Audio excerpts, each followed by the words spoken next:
नमस्कार, मैं हूँ राम कुमार। स्वागत है आपके अपने चैनल स्टडी बीआरजी पर। देखिए क्या है, थोड़ी सी इसमें तबीयत खराब हो रही है। तबीयत खराब होने की वजह से क्लास में थोड़ी सी ढीली जा रही हैं। ठीक है, मैं कोशिश कर रहा हूँ जल्दी से स्वस्थ होने के बाद आपकी क्लासेस में बहुत अच्छे से ले पाऊँ। फिलहाल मैं एक अच्छे से टॉपिक को लेकर के आपके पास आया हूँ। ये टॉपिक आप मान लीजिए कि आपके 2 साल तक तो काम करेगा ही, कि जो भी रिपोर्ट आती है वो 2 साल के लिए आती है। कि वन सर्वेक्षण की जो रिपोर्ट होती है वो 2 साल के लिए होती है। पहली रिपोर्ट हमारे पास, इससे पहली रिपोर्ट 2017 में आई थी। फिर इसके बाद में रिपोर्ट हमारी 31 दिसंबर 2019 में आई है। ठीक है, तो अब आपकी 2 साल तक ये रिपोर्ट आपकी काम करती रहेगी। इससे संबंधित जितना भी क्वेश्चन पूछा जाएगा तो वो आपके 2 सालों के लिए होगा। इसका नाम है आपका भारतीय वन स्थिति रिपोर्ट 2020 मैंने नाम दिया, 2019-20 भी आप इसे कह सकते हो। 31 दिसंबर को ये रिपोर्ट आ गई थी, तो इसको लेकर के आज हम लोग बात करेंगे। तो देखिए कुछ चीज़ें मैंने यहाँ पे इसलिए नोट कर रखी जिससे कि हमारा समय कम खराब हो और अच्छे से हम इस वीडियो को कवर कर पाए और मैं आपको ठीक से यहाँ पर समझा पाऊँ। तो देखिए इसकी अगर हम बात करते हैं भारतीय वन स्थिति रिपोर्ट 2020 की, जो कि आई कब है तो आप थोड़ा सा नोट करते भी जाइएगा, क्योंकि सब चीज़ यहाँ पर नोट नहीं हो सकती है, तो थोड़ा सा नोट कर लीजिएगा। 31 दिसंबर 2019 को रिपोर्ट प्रकाशित हुई है। प्रारंभ कब से हुआ है? 1987 से ये रिपोर्ट प्रारंभ हुई है।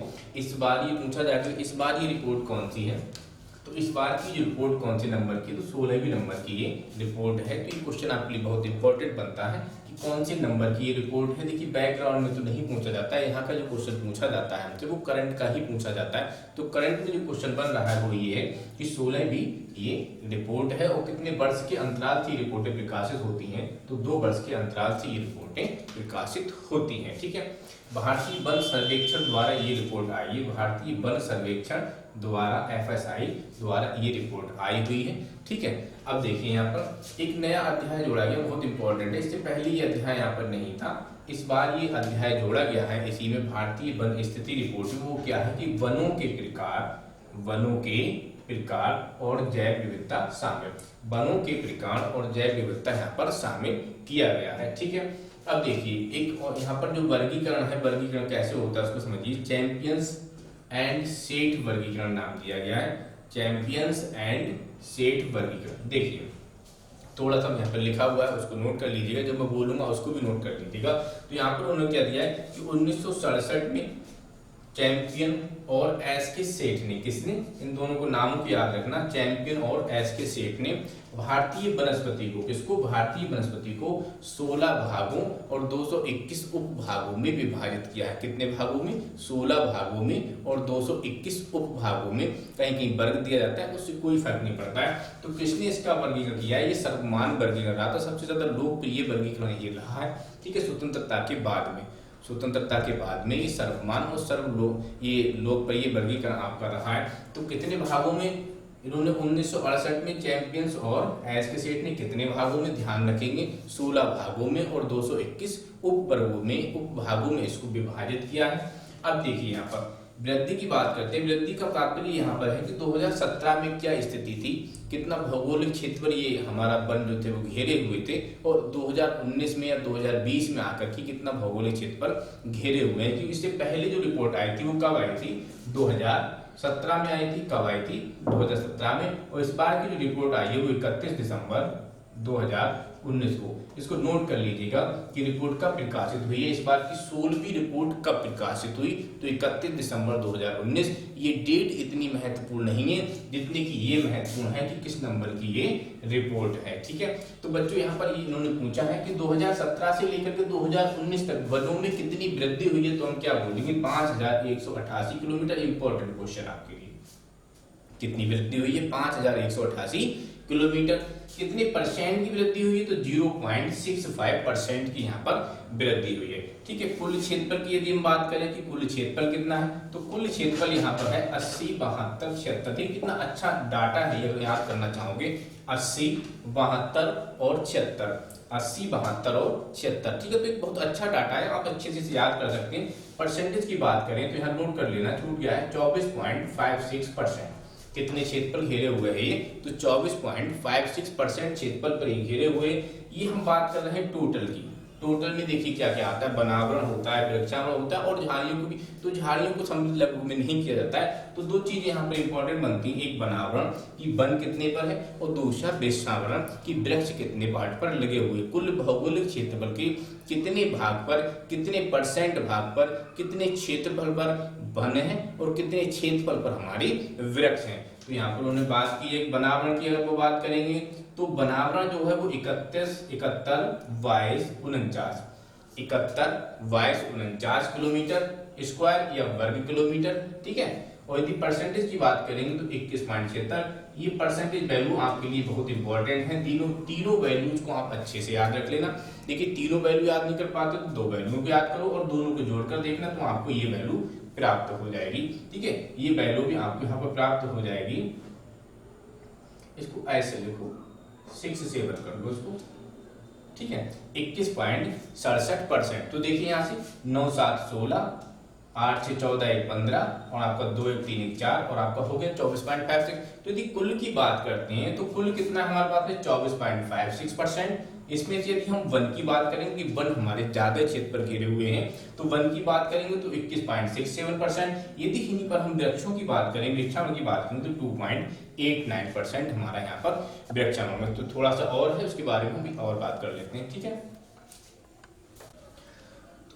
अगला पॉइंट है हमारा यहाँ पर कि भारतीय दूर संवेदी उपग्रह रिसोर्स सेट 2, ये जो जानकारी हमें प्राप्त होती है बिल्कुल एकदम सटीक और सही जानकारी प्राप्त हो, इसलिए हम लोग क्या यूज करते हैं यहाँ पर, हम लोग यहाँ पर उपग्रह का यूज करते हैं जिससे कि हमें एकदम सटीक और सही जानकारी प्राप्त हो जाए।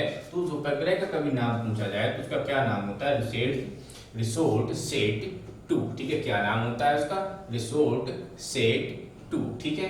अब देखिए यहाँ पर हम बात कर लेते हैं मैंग्रोव वन को लेकर के कि मैंग्रोव वन कहाँ है। तो मैंग्रोव वन जो टोटल हमारे पास है वो कितना है, 4975 वर्ग किलोमीटर। मैंग्रोव वन कितना है हमारे पास, 4975 वर्ग किलोमीटर। अब यहाँ पर देखिए इस मैंग्रोव वन में यदि हम बात करते हैं कि कितने वर्ग की वृद्धि हुई है, कितने किलोमीटर की वृद्धि हुई है, तो हमारे पास 54 वर्ग किलोमीटर या किलोमीटर स्क्वायर की यहाँ पर वृद्धि दर्ज की गई है। परसेंटेज की यदि हम बात करेंगे तो परसेंटेज में 1.1% की यहाँ पर वृद्धि दर्ज की गई है, ठीक है। तो यहाँ पर ये पॉइंट आपके लिए इंपॉर्टेंट है, इसको ध्यान रखिएगा। अगर यहाँ हम बात करते हैं कि वृद्धि की बात कर रहे हैं कि मैंग्रोव क्षेत्र में, मैंग्रोव वनों में सबसे ज्यादा वृद्धि कहाँ हुई है, मैंग्रोव वनों में सबसे ज्यादा वृद्धि कहाँ हुई है, तो हम क्या बात करेंगे, गुजरात की, गुजरात से कम महाराष्ट्र में और महाराष्ट्र से कम उड़ीसा में। तो मैंने यहाँ पर आपको 3 नाम दिए हुए हैं। टोटल वृद्धि कितनी हुई है मैंग्रोव वनों में, तो आप कहेंगे 54 किलोमीटर स्क्वायर। कितने परसेंट वृद्धि हुई है, तो 1.1% की वृद्धि हुई है। अब वृद्धि सबसे ज्यादा कहाँ हुई है बच्चे, तो गुजरात में, क्योंकि सबसे ज्यादा क्वेश्चन यही पूछा जाता है, सभी ज्यादा नहीं पूछे जाएंगे। यदि कभी क्रम लगाने के लिए जाता तो आप ऊपर से 3 नामों को याद रखें, ऊपर से आप 3 नामों को याद रखें, आपका क्वेश्चन अपने आप से क्लियर हो जाएगा कि गुजरात है आपका, महाराष्ट्र है आपका और आपका क्या है, उड़ीसा। तो सबसे ज्यादा कहाँ वृद्धि हो रही है, गुजरात में हो रही है और फिर उड़ीसा में हो रही है। अब यहाँ पर बात करते हैं मैंग्रोव वनों की, तो आप यहाँ पर जानते हो कि पश्चिम बंगाल की यदि बात की जाए तो पश्चिम बंगाल में पद्मा और मेघना नदियां जब आकर के मिलती हैं तो उस वहां पर एक डेल्टा बनाती है, इसे नाम दिया जाता है सुंदरवन डेल्टा। क्या डेल्टा बनाती है, सुंदरवन डेल्टा। उसमें क्या पाया जाता है, सुंदरवन डेल्टा उसे इसलिए कहा जाता है क्योंकि वहां पर सुंदरी नामक वृक्ष पाए जाते हैं। कौन से वृक्ष पाए जाते हैं, सुंदरी नामक वृक्ष वहां पर पाए जाते हैं, इसलिए उसको हम क्या कहते हैं, सुंदरवन डेल्टा कहते हैं। सबसे ज्यादा मैंग्रोव वन कहाँ पाए जाते हैं, तो हमारे पश्चिम बंगाल में पाए जाते हैं। उसके बाद यदि हम बात करते हैं तो गुजरात की बात करते हैं, ठीक है। अब देखिए यहाँ पर अगर हम यहाँ पर देखते हैं कि सर्वाधिक वन, ये क्वेश्चन बहुत इंपॉर्टेंट है, कई बार पूछा गया एग्जाम में, विशेष ध्यान रखेंगे। सर्वाधिक, पहले तो मैंने आपकी सीट बना रखी है, देखिए सीट बनाइए, इसको मैं बिल्कुल आपको टैप करा करके अच्छे से सीट आपके लिए भेज दूंगा, जिससे कि आप इसे अच्छे से वहां से पढ़ लीजिए।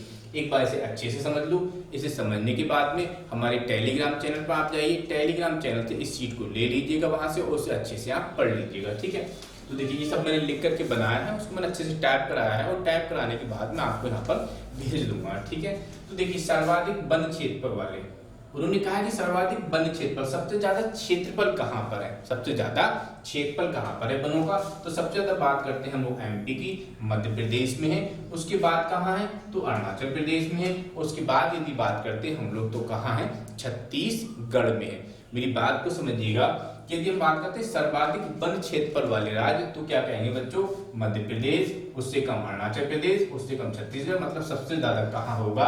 तो मध्य प्रदेश में सर्वाधिक क्षेत्रफल वाला राज्य है। अगर आपसे पूछा जाता है कि वृद्धि वाला राज्य बताइए कि 2017 में जितने क्षेत्रफल में थी, अब 2019 में आकर के कितने क्षेत्रफल पे वन हो गया है, तो जिसने सबसे ज्यादा वृद्धि की है, किसने सबसे ज्यादा वृद्धि की? तो ये 2 पॉइंट यहाँ पर बनते हैं, एक तो सबसे ज्यादा क्षेत्रफल वाला, तो एक होता है सबसे ज्यादा वृद्धि वाला। तो कोई बच्चे वृद्धि की बात करता है तो वृद्धि सबसे ज्यादा किसने की? यहाँ पर कर्नाटक ने, कर्नाटक के बाद आंध्र प्रदेश ने, आंध्र प्रदेश के बाद केरल ने, ठीक है। अब यहाँ पर यदि हम बात करते हैं कि सर्वाधिक वनावरण जो हुआ है, तो वृद्धि जो हुई है वनावरण वाले, सॉरी वृद्धि नहीं, वनावरण वाला जो राज्य है, तो उसमें परसेंटेज के हिसाब से बताइए कि प्रतिशत की मात्रा से देखा जाए तो कहां पर सबसे ज्यादा है। इसके बारे में थोड़ा सा आप समझ लीजिए। देखिए, ये मैं 2 पार्ट यहाँ पर आपको बनाता हूँ, एक मैंने ये आपका राज्य बना दिया और एक मैंने आपका राज्य ये बना दिया, ठीक है। ये जो राज्य है हमारा वो 400 वर्ग किलोमीटर में है, और ये जो राज्य है हमारा वो कितने में है? 40 वर्ग किलोमीटर में। इसमें जो वन लगाए गए हैं, तो इतने पार्ट पर यहाँ पर वन लगाया गया है। इस वाले पार्ट पर क्या हुआ है? यहाँ पर इस वाले पार्ट पर यहाँ पर वन लगा दिए गए, ठीक है। कितने पार्ट पर? वन लगा दिए गए, मतलब यहाँ पर 60% पर। कितने परसेंट पर? 60% पर, और 60% का मान कितना होता है? 240, ठीक है। तो ये बात मेरी समझते रहना। इसका कुल क्षेत्रफल कितना है? 400 वर्ग किलोमीटर। कितने परसेंट पर वन लगाए गए? 60% पर। तो कितनी टोटल वैल्यू पे वन लगाए गए हैं? तो कुल कितने भौगोलिक क्षेत्रफल? तो 240 वर्ग किलोमीटर पे यहाँ पर वन लगा दिए गए, ठीक है। अब मैं बात यहाँ पर करता हूँ और यहाँ मैं वन लगा देता हूँ 80% पर। कितने पर? 80% पर। जब बच्चों मैं 80% पे वन लगाऊंगा तो कितने वर्ग किलोमीटर पे वन लगाऊंगा? 32 वर्ग किलोमीटर पर मैं यहाँ पर वन लगा दूंगा, ठीक है। तो बच्चे यहाँ देखो 32 वर्ग किलोमीटर, ये आंकड़ा कम है जबकि ये आंकड़ा अधिक है। तो कहा जाता है कि सर्वाधिक वन किस राज्य में है? सर्वाधिक वन किस राज्य में है, ठीक है। तो हम क्या कहेंगे भाई? इस वाले राज्य में। अब कहा जाए सर्वाधिक वन परसेंटेज में किस राज्य में है, तो परसेंटेज में कहाँ ज्यादा होगा भाई? ये 80% अपने भौगोलिक क्षेत्रफल का कवर कर रहा है, जबकि ये मात्र 60% ही अपने भौगोलिक क्षेत्रफल का कवर कर रहा है। लेकिन ये कुल मिलाकर के अपनी जो भूमि है उसका 240 वर्ग किलोमीटर क्षेत्रफल कवर कर रहा है, और ये मात्र 32 वर्ग किलोमीटर कम कवर कर रहा है। तो देखिए यहाँ पर यदि सर्वाधिक वन क्षेत्रफल की बात करेंगे तो एमपी एक बहुत बड़ा राज्य है, तो वो ज्यादा से ज्यादा वनों को कवर भी करता है। लेकिन यदि हम बात करें यहाँ पर परसेंटेज की वैल्यू जान करके, तो परसेंटेज में क्या होता है? मिजोरम की बात करते हैं। मिजोरम एक बहुत छोटा सा राज्य है, उसमें ज्यादा से ज्यादा वन पाए जाते हैं। तो परसेंटेज के हिसाब से बात करेंगे तो परसेंटेज के हिसाब से वहां ज्यादा वन पाए जाते हैं। जबकि यदि हम कुल क्षेत्रफल की बात करें तो क्षेत्रफल के हिसाब से कहाँ ज्यादा वन पाए जाते हैं? मध्य प्रदेश में, ठीक है। तो इसको आपने अच्छे से लिख लिया होगा, नोट कर लिया होगा। कुछ और थोड़ी सी समझ लीजिएगा और नोट कर लीजिए। देखिए एक और है यहाँ पर आर्द्र भूमि की यदि बात करते हैं तो 62,466 कुल आर्द्र भूमियां हमारे पास कितनी है? तो 62,466 आर्द्र भूमियां हैं, जो कि हमारे 3.83 कितने पर? 3.83 भौगोलिक क्षेत्रफल पर विस्तृत है। तो 2 क्वेश्चन आपके लिए बन जाते हैं कि जो आर्द्र भूमियां हैं वो कुल भौगोलिक क्षेत्र की कितने परसेंट पर फैली हुई है? तो 3.83% पर है। यदि हमसे पूछा जाए कुल आर्द्र भूमियां कितनी है, तो 62,466, ठीक है। यहीं पर यदि हम बात करते हैं कि आर्द्र भूमियों में सर्वाधिक आर्द्र भूमि किस राज्य में है, तो आप कहेंगे गुजरात में। किस राज्य में है? गुजरात में। और सेकंड नंबर की बात करते हैं तो आर्द्र भूमि हमें कहाँ मिलती है? पश्चिम बंगाल में। कहाँ मिलती है? पश्चिम बंगाल में। तो यहाँ 2-3 क्वेश्चन आपके बन जाते हैं कि कुल कितनी आर्द्र भूमियां हैं, कितने परसेंट पर आर्द्र भूमियां हैं, सबसे अधिक आर्द्र भूमि कहाँ पर है, और सेकंड नंबर पर आर्द्र भूमि कहाँ है। तो फर्स्ट नंबर गुजरात का है और सेकंड नंबर हमारे पश्चिम बंगाल का है। 1-2 मैंने टॉपिक्स और नोट किए, उन्हें भी मैं आपको बता दे रहा हूँ। भारत में वनों का कुल उत्सर्जित कार्बन स्टॉक, जो कार्बन स्टॉक है वनों के द्वारा कितना उत्सर्जित होता है उसके बारे में बताया है यहाँ पर कि 7,124.6 मिलियन टन। 2017 की तुलना में यहाँ पर 42.6 मिलियन टन की वृद्धि हुई है। इसको थोड़ा सा इरेज करके यहाँ बता दे रहा हूँ कि जो उत्सर्जन हो रहा है, किसका उत्सर्जन हो रहा है? कार्बन का उत्सर्जन हो रहा है। किसके द्वारा हो रहा है? ठीक है, तो वो कितना है हमारा टोटल यहाँ पर?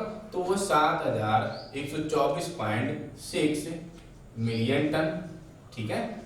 यदि हम बात करें कि वृद्धि की, तो कुल की बात हो गई, भाई कुल है। अगर हमें बच्चे बात करते हैं वृद्धि की कि भाई कितनी वृद्धि हो गई है, तो आप कहोगे 42.6 मिलियन टन की यहाँ पर क्या हुई है, वृद्धि हुई है। यदि हम बच्चे यहाँ पर बात करते हैं बाघों की संख्या की कि भाई बाघ कितने हैं, बाघों की संख्या की कि कितने बाघ हैं, तो हम कहेंगे 2967 बाघ हैं हमारे पास। और यदि हम बात करेंगे कि सबसे ज्यादा बाघ कहाँ है, तो एमपी में है। उसके बाद बात करें तो हम लोग कर्नाटक में हैं, कहाँ है बाघ, कर्नाटक में है। उसके बाद यदि बात करेंगे तो यूके में है। उसके बाद यदि बात करें हम लोग तो कितना है हमारा, यूपी में है। और यूपी में आप देख लो, उसके बाद नहीं कर सकते, यूपी में लगभग 173 बाघ हैं। कितने हैं एमपी में, 173। तो एमपी में कितना बाघ है, 256 है, प्रथम स्थान पर है। कर्नाटक में कितना बाघ है ये, तो 524 है, सॉरी 526 है, ये 524 है और ये 442 है। 526 यहाँ पर बाघ है, 524 यहाँ पर बाघ है। और यहाँ यूपी की बात करते हैं तो यहाँ पर 442 बाघ है। तो ये फर्स्ट नंबर पर है, ये सेकंड नंबर पर है, ये थर्ड नंबर पर है और ये हमारा 173। यूपी में कितने बाघ है, यूपी में तो 173 बाघ है। तो ये बाघ की जनगणना के बारे में भी क्वेश्चन आपसे पूछ लिया था। तो यहाँ पर छोटी सी जानकारी मैंने बाघ की जनगणना के बारे में भी दे दी है। ये रहा हमारा कि वनों द्वारा कुल कितना कार्बन उत्सर्जन होता है, तो हम कहेंगे 7124.6 मिलियन टन। अगर हम बात करते हैं कि भाई वृद्धि कितनी होगी, 2017 में कितना था, 2017 से कितना बढ़ गया है कार्बन उत्सर्जन, तो हम कहेंगे यहाँ पर 42.6 मिलियन टन। अगर हम कहेंगे बाघों की कुल संख्या कितनी है, तो हम बात करेंगे 2967।